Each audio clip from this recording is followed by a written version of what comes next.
नमस्कार, news one India देख रहे हैं आप। आपके साथ मैं धर्मराज सिंह। दिल्ली सरकार के द्वारा सरकारी स्कूलों में चलाए जा रहे महत्वाकांक्षी योजना बिजनेस ब्लास्टर में सफल बिजनेस उद्यमी छात्रों के लिए सरकार इन्वेस्टमेंट समिट करने जा रही है। दिल्ली के डिप्टी सीएम मनीष सिसोदिया ने कहा कि इन्वेस्टमेंट समिट 5 मार्च को त्यागराज स्टेडियम में होगा।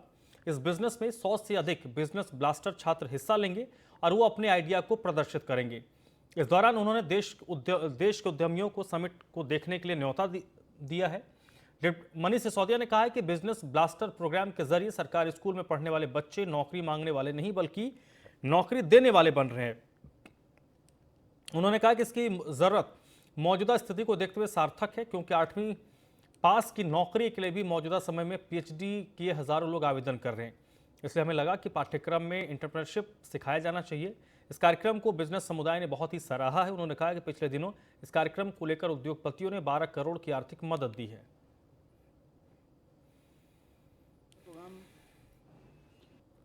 आपने देखा कि किस तरह से सरकारी स्कूलों के बच्चे बिजनेस ब्लास्टर प्रोग्राम के ज़रिए अब नौकरी मांगने वाले नहीं, नौकरी देने वाले बनने लगे हैं और उनको पूरा माइंडसेट चेंज हो रहा है। ये प्रोग्राम बहुत सक्सेसफुल रहा है और बिजनेस ब्लास्टर की ज़रूरत इसलिए है क्योंकि आज देश में कहीं भी कोई नौकरी निकलती है, एक 8वीं क्लास पास की नौकरी भी निकलती है, एक पोस्ट के लिए जिसकी योग्यता 8वीं पास होती है, उसके लिए 20,000 लोग, 25,000 लोग, 40,000 लोग अप्लाई करते हैं और उसमें से हज़ारों लोग तो पीएचडी, पोस्ट ग्रेजुएट, ग्रेजुएट होते हैं। तो ये महसूस किया जा रहा था कि पढ़ाई के तरीके में कोई कमी है। उसमें सबसे बड़ी कमी यही महसूस की गई कि एंटरप्रेन्योरशिप माइंडसेट की कमी है। हमने इस पर बहुत सारे सर्वे स्टडी भी किए और सब चीज़ें देखी, तो उसी के तहत ये बिजनेस ब्लास्टर प्रोग्राम लॉन्च किया।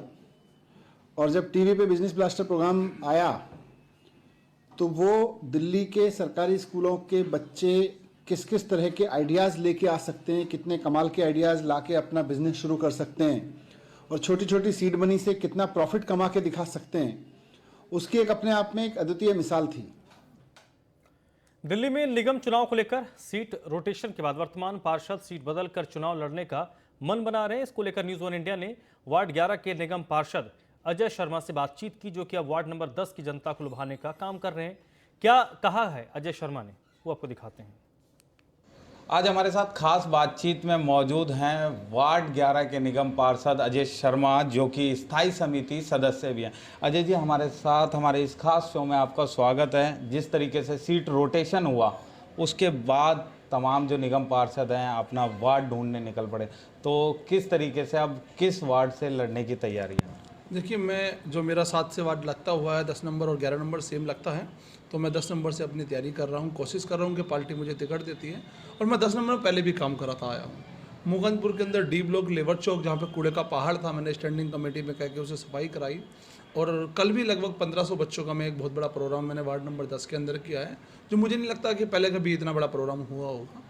तो जनता पसंद भी कर रही है, प्यार भी कर रही है। अगर पार्टी मुझे वहाँ से टिकट दे के भेजती है तो मैं वहाँ पे काम भी करूँगा और विकास। अजय जी, क्या लगता है जिस तरीके से प्यार 5 साल जो वार्ड 11 में आपने कार्य किए हैं, वो वार्ड नंबर 10 की जनता को लुभाने के काम आएंगे? देखिए, मैं शुरू से लोगों का इलाज कराता आया हूँ, लोगों को तीर्थ पे ले जाता रहा हूँ।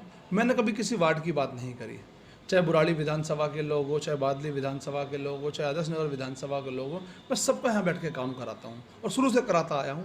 हर एक इंसान मुझे फ़ोन करके कहता था, भैया मेरा ये काम कराना, मैं करा देता था। मैंने कभी किसी के बारे में, वार्ड के बारे में नहीं पूछा। जब मैं जनता के बीच में, लोगों के बीच में मिलने गया, बात करने गया, तो लोगों ने मुझसे कहा, जी आपने मेरा ये काम कराया था, आपने मेरा ये काम कराया था, आप आइए, आप अच्छे इंसान हैं। तो लोग जानते हैं, जनता जानती है।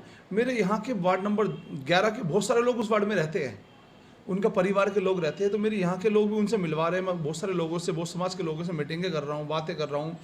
एक आज से लगभग 3 साल पहले एक तीसरी मंजिल पर गाय चढ़ गई थी, वो भी वार्ड नंबर 10 था, मैं उतार के लाया था, लोग मुझे जान रहे हैं। वहाँ पे भैंस चोरी हो गई थी, वो भी वार्ड नंबर 10 की थी, वो भी मैं ढूंढवा के लाया था। बिल्डिंग बन रही थी, वो वहाँ पे मैंने बचवाई थी।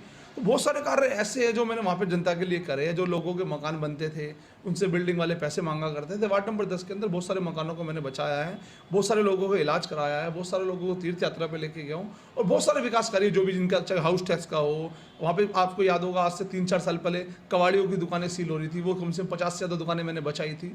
तो मैं ये नहीं देखता कि मेरा वार्ड है या नहीं है, मैं सारे काम करने पे यकीन करता हूँ और मैं काम करता आया हूँ, इसलिए मुझे जनता वहाँ जान भी रही है, पहचान भी रही है। तो मैं इतना ही कहूँगा कि आज वार्ड नंबर 10 के अंदर जब मैं जाता हूँ तो लोग मुझे पसंद कर रहे हैं। वो जानते हैं कि अजय शर्मा निगम पार्षद है, आम आदमी पार्टी से है, स्टैंडिंग का मेंबर है। मैं कर्मचारियों की आवाज़ें उठाता हूँ। बहुत सारे संख्या में मेरे एमसीडी के कर्मचारी वार्ड नंबर 10 के अंदर रहते हैं, जो मेरी मीटिंगें भी करा रहे हैं, जो मेरा प्रचार भी कर रहा है। तो ऐसा नहीं है कि वार्ड नंबर 10 कुछ खतरनाक है या हैवी है। मेरे लिए जैसा वार्ड नंबर 11 है वैसा मेरे लिए वार्ड 10 भी है। ये थे हमारे साथ स्थायी समिति सदस्य अजय शर्मा, जिनका कहना है सीट रोटेशन के वार्ड नंबर 11 की सीट आरक्षित होने के बाद आम आदमी पार्टी कार्यकर्ता निगम की तैयारियां जोर शोर से शुरू कर जनता का दिल जीतने की कोशिश कर रहे हैं। न्यूज़ ऑन इंडिया ने 2 बार निगम चुनाव लड़ने वाले आम आदमी पार्टी के कार्यकर्ता शौकीन माथुर से बातचीत की है। शौकीन माथुर ने बताया कि आम आदमी पार्टी को निगम चुनाव में दिल्ली की जनता चुनने का मन बना चुकी है। हमारे साथ खास बातचीत में मौजूद हैं वार्ड 11 में प्रबल दावेदारी कर रहे शौकीन माथुर। शौकीन जी, आपका हमारे इस खास शो में बहुत बहुत स्वागत है। शौकीन जी, वार्ड 11 से आम आदमी पार्टी के निगम पार्षद थे, आप जनता के बीच में जाने का काम कर रहे हैं। किस तरीके से वार्ड नंबर 11 की जनता को लुभाएंगे और क्या जनता से आश्वासन मिल रहा है? पहले तो बहुत बहुत धन्यवाद आपका। मैं बता दूं, मैं 2003 से समाज सेवा और राजनीति में हूं निरंतर, और 2012 में मैंने पहला चुनाव लड़ा था और 2017 में मैंने दूसरा चुनाव लड़ा था। 2012 में जब मैंने पहला चुनाव लड़ा तो एक बीएसपी से चुनाव लड़ा था मैं। उस वक्त बच्चों की इस उम्र में उम्र होती है बच्चों की खेलने की, पढ़ने की, पर हम पढ़ाई के साथ साथ लोगों के साथ हमने काम भी किया सामाजिक रूप में। तो उन लोगों का विश्वास था कि अगर इसको हम राजनीति में लेके आते हैं, अगर ये हमारा पार्षद बनता है तो हमारे लिए बहुत बढ़ चढ़ के काम करेगा।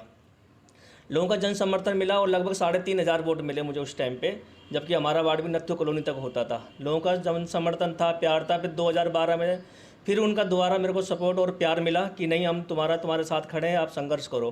2012 में भी हमें जन समर्थन मिला, उससे ज़्यादा वोट हमें मिला। उसके बाद हम प्रभावित हुए पार्टी की नीतियों से। आम आदमी पार्टी की श्री अरविंद केजरीवाल के नेतृत्व में हमने काम करने का निश्चय किया और आम आदमी पार्टी ज्वाइन की।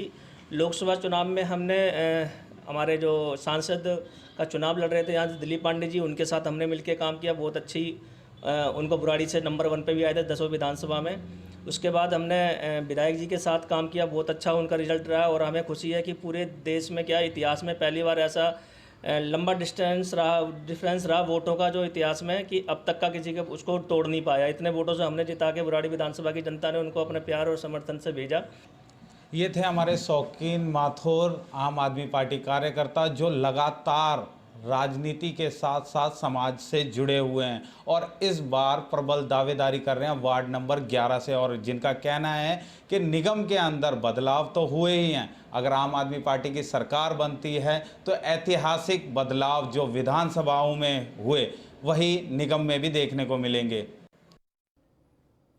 पूर्वी दिल्ली के विश्वासनगर विधानसभा से आम आदमी पार्टी के प्रत्याशी वार्ड नंबर E19 से मती रचना ने आज बड़ी संख्या में रोड शो निकाला और अपने कार्यालय का उद्घाटन किया। जिस तरह से आम आदमी पार्टी चुनाव प्रचार में उतर चुकी है, वहीं बीजेपी की विफलता है कि 15 साल की नाकामियों को गिनाया और दिल्ली में एमसीडी में आम आदमी पार्टी की सरकार बनाने के लिए लोगों से अपील की। वहीं वार्ड नंबर 19 से आम आदमी पार्टी की महावीर उम्मीदवार रचना ने रोड शो निकाला।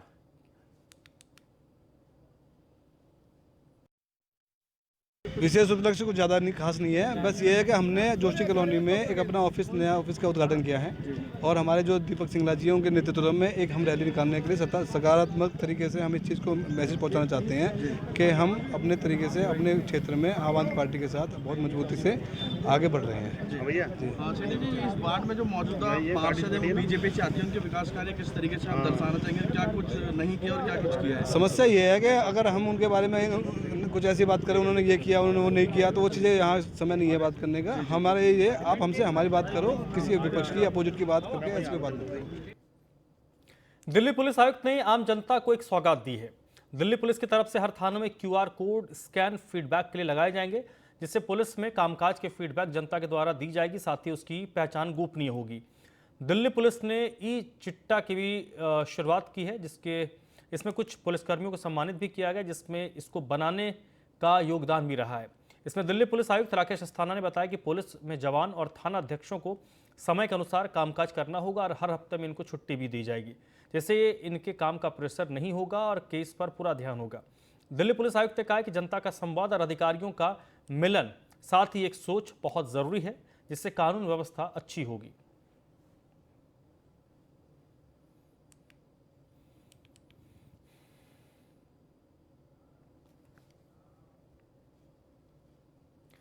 दिल्ली के हाई प्रोफाइल इलाके को स्वच्छ और सुंदर रखने की जिम्मेदारी एनडीएमसी के हजारों आरएमआर कर्मचारी करते हैं और ये आरएमआर कर्मचारी अपना काम भी बखूबी कर रहे हैं, लेकिन इस आरएमआर कर्मचारी को इनका हक नहीं मिलता है। आज भी ये आरएमआर कर्मचारी 12,500 में अपना परिवार चला रहे हैं। ये कर्मचारी अपने हक के लिए नई दिल्ली नगर पालिका परिषद के कार्यालय के मुख्य द्वार पर रोजाना प्रदर्शन करते आ रहे हैं, लेकिन अब तक इनकी मांगों पर सुनवाई नहीं हुई है, जिससे थक हार कर कर्मचारी ने आत्महत्या भी की। अब बता दें कि मृतक यशपाल करीब 15 साल से एनडीएमसी में आरएमआर की नौकरी कर रहा था और उससे काफ़ी आर्थिक तंगी भी थी। कई बार प्रशासन को बताने के बाद भी उसकी सुनवाई नहीं हुई, जिसके बाद उसने ऑफिस में आत्महत्या कर ली और आज आरएमआर कर्मचारियों ने एनडीएमसी के मुख्य द्वार पर विरोध प्रदर्शन भी किया।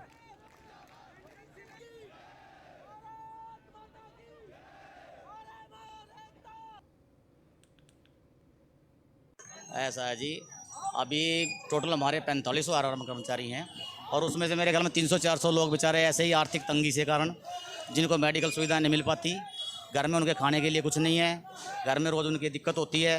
अब कोई आदमी कभी कोई कदम उठा रहा है, कभी कोई कदम उठा रहा है, कभी कोई कदम उठा रहा है।